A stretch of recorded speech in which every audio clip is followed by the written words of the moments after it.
ஈயாப்பையருடைய அந்த சிறு நூல் தான் வள்ளலாரும் அருட்பாவும் என்ற நூல். அவர் 2 பொழிவுகளை ஆற்றிய அற்புதமான இந்த நூல். திரும்ப இந்த நூலை இந்த பொழிவுக்காக படிக்கிற பொழுது அந்த பெருமனார் எவ்வளவு எழுதியிருக்கிறார். வள்ளலாருடைய உள்ளத்தில் எந்த அளவுக்கு எடை போட்டிருக்கிறார் என்று சொன்னால், ஓராது உணர்ந்த ஞானம். சார், அறிவு வேற, நாலட்சி வேற. படிக்கிறதுனால அறிவு வருது. பட்டு தெளிவது என்பது அனுபவ ஞானம் சொல்றாங்க இல்லையா, பட்டறிவுன்னு சொல்றாங்க. அறிவு இருக்கு, வள்ளுவர் சொல்றாரு உண்மை அறிவு. நுண்ணிய நூல்பல கற்பினும் மற்றும்தான் உண்மை அறிவை மிகுங்கிறார். இப்ப நோக்குங்கிற அந்த கருத்தாக்கத்தை அப்ளை பண்ணி பாருங்களேன். நூல் அறிவு, புத்தக அறிவு, அறிவு, அனுபவ அறிவு, உண்மை அறிவு தான். 3 வயதிலே திருஞான சம்பந்தரை பாட வைத்தது கருவிலை திரு சொல்றாங்க, மழலை மேதைகள் இன்றைக்கு சொல்றாங்க. சாக்ஸபோன் கருவியை அவர் இந்த சின்ன வயதிலே அவர் இசைத்து உலக புகழ் பெற்றார். நாம பார்க்கிறோம். இந்த கருவிலை திரு என்று சொல்லக்கூடிய அந்த ஞானம் இருக்குது இல்லையா, விஸ்டம், ஆங்கிலத்தில் சொல்ற மாதிரி மெய் அறிவு. நான் கூட வேடிக்கை மேடைகளில் சொல்லுவோம், பாரத்தடியில PhD வாங்கியிருப்பார், டாக்டரேட். ஆனா நம்ம ஊர் கிராமத்துக்கு வந்தா ஏழை விவசாயிகிட்ட 2 பேரும் பேசிக்கிறத பார்க்கணும். அந்த டாக்டரேட் வாங்க பாட்டடியில வாங்கினவரு இந்த மரத்துக்கு என்ன உரம் போடுறேன்னு கேட்பார். அம்மோனியம் பாஸ்பேட் போடுறியா பார், இல்ல சாமி. சோடியம் சல்பேட்டாவது போடுறியா பார், இல்ல சாமி. அந்த 2ம் போட்டாதான் நல்லா. நீ என்ன போடுறா, ஆட்டு புழுக்கையும் எருமைச்சாணமும் தான் போடுறேன். ஒரு கோவம் வந்தது, PhD வாங்கினது. நான் சொல்ற 2ஐயும் போட்டா இப்ப காய்க்கிறத விட 50 தேங்காய் கூட காய்க்கணும். அவனுக்கு அம்மோனியம் பாஸ்பேட் சோடியம் சல்பேட் வாய்க்கணும் நுழையுமா? சாமி, நீ சொல்ற 2ஐயும் போட்டா கூட 50 தேங்காய் கூட காய்க்காதான். எவ்வளவு சொல்றேன், நான் கொஞ்சம் மறந்தாங்க. டாக்டரேட் வாங்கியிருக்காரு, பாட்டரியில இவ்வளவு படிச்சிருக்கிறாரு, படிப்பறிவு இருக்கு, நூலறிவு இருக்கு. ஆனால் பட்டறிவு பயிற்சி பல கல்வி இந்த பாறை உயர்த்திட வேண்டும் என்று சொன்னா அந்த அறிவு முக்கியம்ல. எனக்கு ஐயா ரொம்ப படிவோடு ஒரு வேண்டுவோம், இந்த படங்களோட பாரதியார் படத்தை சேர்ந்து உங்களுக்கு பாரதியார் படம் என்னுடைய அன்பளிப்பாக நான் உங்களுக்கு அருமையான படத்தை வச்சிருக்கேன். ஆமா, அந்த சாகா ஏன் சொன்ன தெரியுமா, மரணமிழா திருவாழ்வு என்ற அந்த சாகா கலை சொன்னார் பாருங்க. அந்த கொள்கை அவருக்கு பிறகும் சொல்லிக்கொண்டே எழுதிக்கொண்டே பேசிக்கொண்டே வந்த பெருமக்களிலே அரவிந்தன் சூப்பர்மேன். இப்ப நாங்க சொல்றோம் இல்லையா, மெகாங்கிற சொல்ல எதுக்கு பயன்படுத்துறதுங்க சொல்லக்கூடாது, விவசாயே இல்லை. எதுக்கு பயன்படுத்து தெரியுமா, மெகா லைஃப், மெகா ஸ்டாருங்கிறான், மெகா ப்ரோக்ராம்ங்கிறான், மெகா சீரியல்ங்கிறான். இப்பதான் தாய்க்கும் நிம்மதியா இருக்கு. ஏன் தெரியுமா, சனிக்கிழமையும் வாணி ராணி போடுறாங்க. சனிக்கிழமை ஆனாலும் இந்த வாரத்துக்கு 5 நாள் தான் போட்டாங்க, இப்போ சனிக்கிழமை போறாங்கன்னு ரொம்ப திருப்தியா இருக்காங்க. எதுக்கு மெகான்னு போடுறாமா, மெகா லைஃப் இல்லையா, மெகா ஸ்டார்ங்கிற மாதிரி, மெகா சீரியல்ங்கிற மாதிரி, மெகா லைஃப், சூப்பர் மேன். இந்த சாகாக்களை மரணமெல்லாம் பெருவாழ்வு என்ற கருத்தாக்கம் கான்செப்ட் இதெல்லாம் வளர்த்துக் கொண்டு பேசிக்கொண்டு எழுதிக்கொண்டு வந்த அந்த பெருமக்களிலே பாரதியார் வரும். அரவிந்தரோடு இணைத்து நாம் இங்கே இடம்பெற வேண்டிய ஒரு ஆளுமையாளர் என்று சொன்னார். அவர் நான் எண்ணி பார்க்க ஓதாது உணர்ந்த ஞானம் எப்படி வந்தது. பள்ளிக்கூடத்தில் படிக்கல, படிப்பு ஏறல, பள்ளி படிப்பிலே நான் கற்றிடவில்லை பாரதியை சொல்லுவான். அதுபோல பள்ளிக்கல்வி பயிரவில்லை என்றால் கூட 9 வயதுல ஆசிரியர் உலக நீதி நடத்துறார். ஓராமல் ஒரு நாளும் இருக்க வேண்டாம், ஒருவரை கொள்ளாந்து சொல்ல வேண்டாம், மாதாவை ஒரு நாளும் மறக்க வேண்டாம், இழங்க வேண்டாம் சொன்னா எல்லாரும் திரும்ப சொல்றாங்க.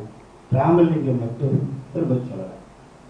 ஆசிரியர் கோவருமா இல்லையா, எல்லாரும் சொல்றப்ப ஒரு பையன் மட்டும் சொல்லலைன்னா நீ மட்டும் ஏன் சொல்லல, அப்ப ராமலிங்கம் சொல்கிறார், இறைவன் எவ்வளவு பெரியார், அவங்கள்ட்ட போய் வேண்டாம் வேண்டாம் தான் கேட்கறது, போதாம ஒரு நாள் இருக்க வேண்டாம், ஒருவரையும் கொள்ளான்னு சொல்ல வேண்டாம், மாதாவை ஒரு நாள் மறக்க வேண்டாம், வஞ்சனை செய்வாரோடு இணங்க வேண்டாம் வேண்டாம் வேண்டாம் நான் சொல்றது. இப்ப எதிர்த்து பேசுனா இன்னும் போகணுமா இல்லையா? சும்மா இருந்தாலே கோபம் வரும். இதை கேள்வி கேட்டு எதிர்த்து பேசுனா இன்னும் கோபம் வரும். நினைக்கிறேன்னு சொன்னா அப்போ ராமலிங்கம் சொல்றாரு, அந்த இறைவனிடம் எவ்வளவு பெரியவங்க என்ன வேண்டலாம் என்று எண்ணிக்கொண்டிருந்தேன். உடனே அந்த ஆசிரியர் சொல்றார், அப்ப நீ வேணா ஒரு பாட்டு பாட, இறைவன் என்ன வேண்டும் என்று வேண்டி ஒரு பாட்டு பாடுனா 9 வயதிலே வள்ளலார் பாடிய பாட்டுத்தான், ஒருமையுடன் உனது திருமலரில் இருக்கின்ற உத்தமனுடன் உறவு வேண்டும், உள்ளன்று வைத்து புறமொன்று பேசுவார், உறவு களவாமே வேண்டும். இப்ப நாம அடிக்கடி சொல்லணும், இப்ப வேண்டும் என்று நினைப்பது, உடன்பாடாக சிந்திப்பது எப்பவும் நல்லது. எதையுமே எதிர்மறையா நினைக்க கூடாது, சொல்லக்கூடாது.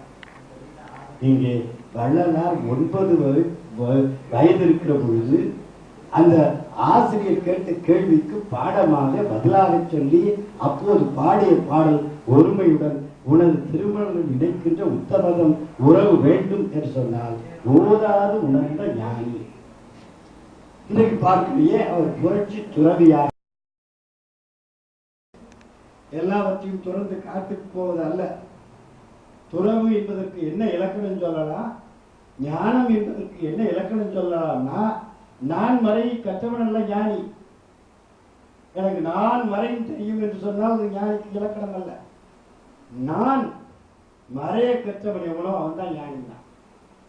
நான் மறையை கற்றவன், நான்கிற முனைப்பு, ஈகோ சொல்றாங்க இல்லையா, அந்த தன் முனைப்பு எவன் மறையை கற்றுக்கொண்டானோ அவன் ஞானி.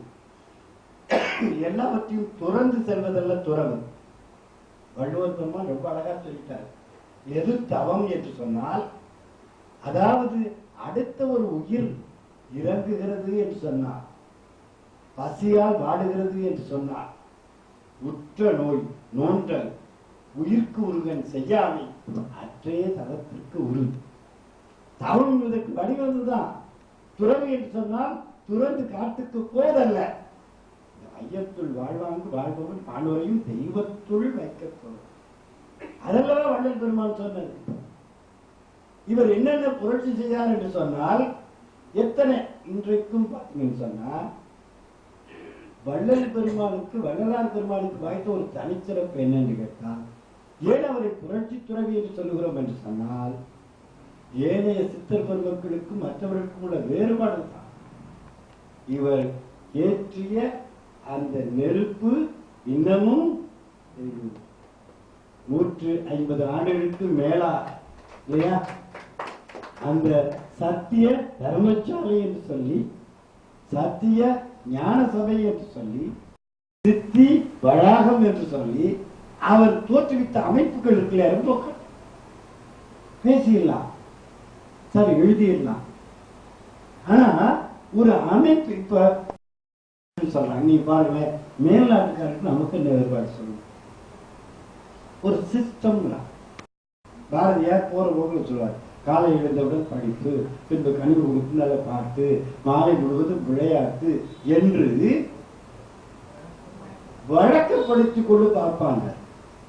முதல்ல பழக்கம் சார், அப்புறம் வழக்கம், அப்புறம் வாடிக்கை, அதுவே வாழ்க்கை. மேல்நாட்டுக்காரனுக்கு நமக்கு என்னன்னா அது சிஸ்டம்ங்கிறான், சிஸ்டத்துக்குள்ள எல்லாத்தையும் கொண்டு வாங்க. ஏழைய சித்தர் பெருமக்களோ அல்லது ஏழைய ஞானிகளோ செய்யாத ஒன்று என்னன்னு கேட்டா, நம்முடைய வள்ளல் பெருமான் செய்தது ஒன்று என்னன்னு கேட்டா இதுதான். இவர் அமைப்புகளை நிறுவினார், நல்ல அருமையான அடிப்படையான அமைப்புகளை, நிறுவனங்களை நிறுவினார். அந்த நிறுவனங்களை அமைப்புகளை நிறுவி, அதே போல அவர் வாழ்ந்த வாழ்க்கை இருக்கு இல்லையா, வெள்ளாடு, அதை கூட சொல்றாங்க. இப்போ துவராடியில உடுப்புவாங்க, ஏன் வெள்ளாடு உடுத்தினார் பாருங்க. காவி ஆடைக்கும் வெள்ளை, அவருடைய சன்மார்க்க கொடியினுடைய நிறம், மேல் நிறம் என்ன, கீழ் நிறம் என்ன, மஞ்சள் நிறத்துக்கும் அதே நேரத்தில் வெண்மை நிறத்துக்கும் என்ன வேறுபாடு? இனி பாருங்க, ஒவ்வொரு நேரத்துக்கும் ஒரு குறிப்பு இருக்கு.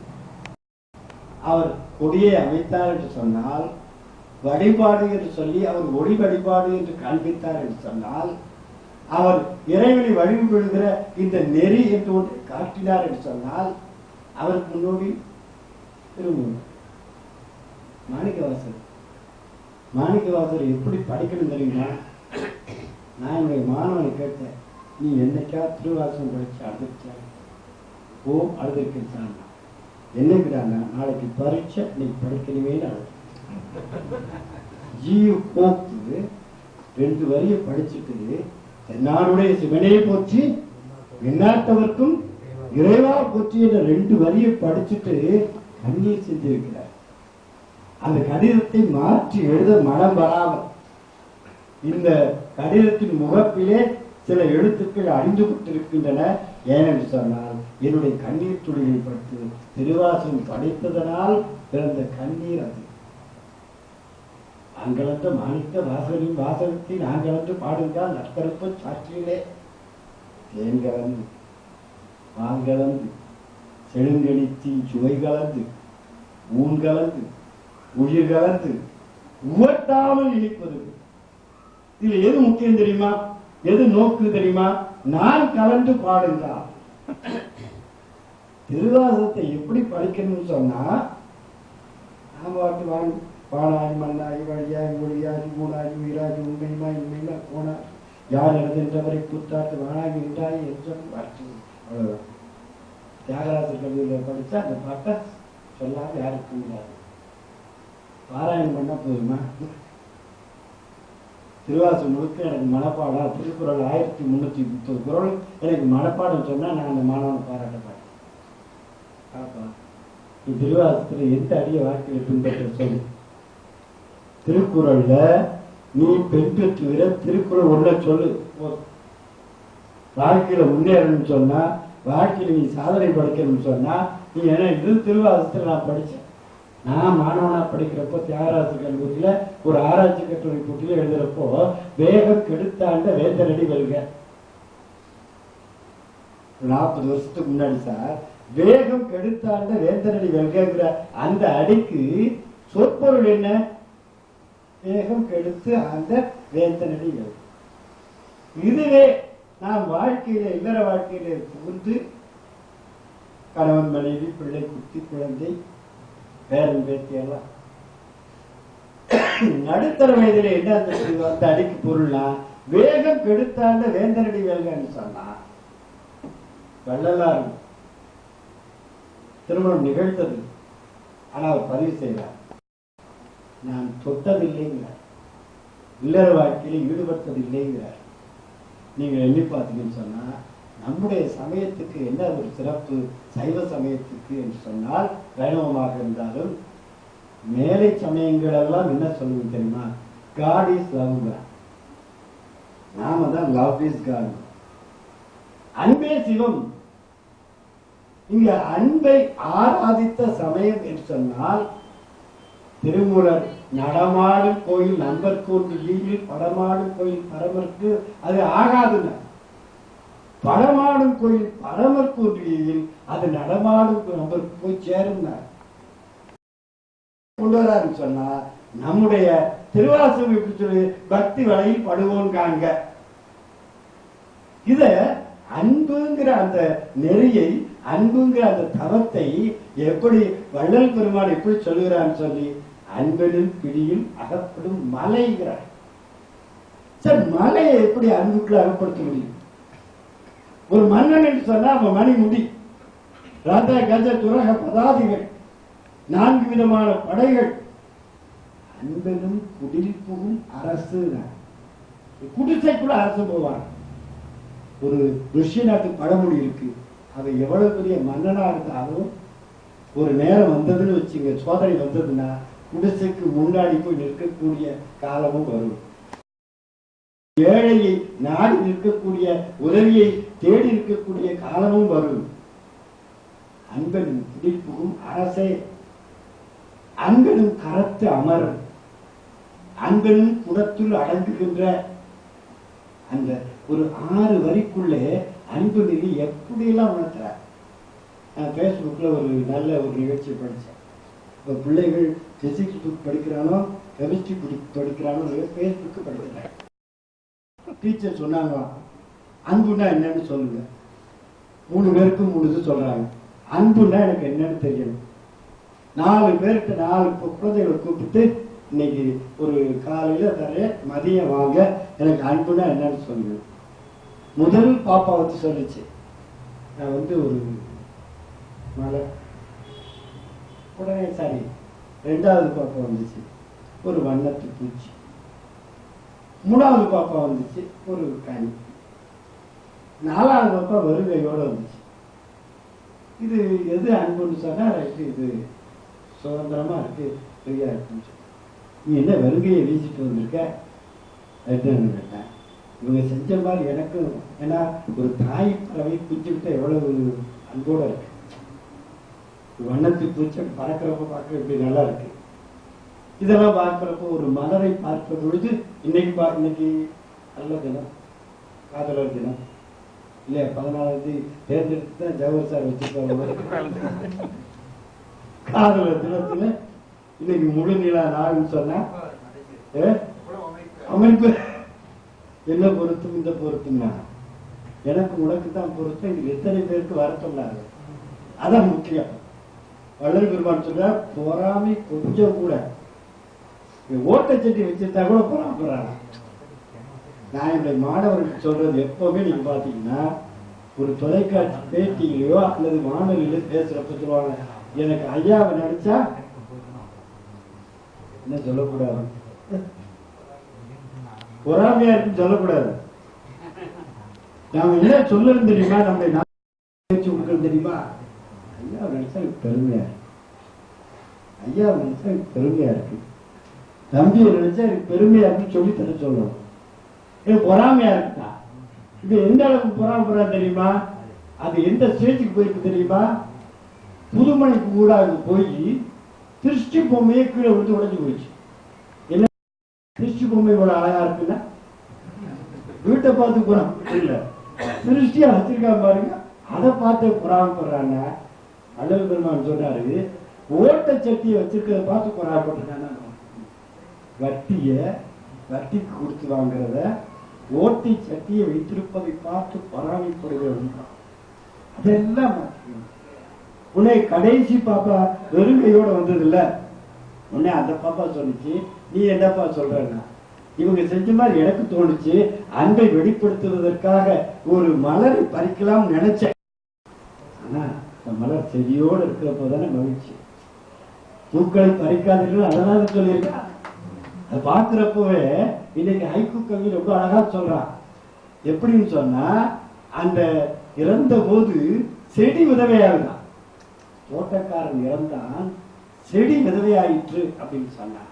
அந்த பூ மலர் அந்த செடியில கொடியில இருக்கிற போது சிரிக்குது பாருங்க, அதான் மகிழ்ச்சி. எனவே அந்த மலரை பறிக்க எனக்கு மனசு இல்லை.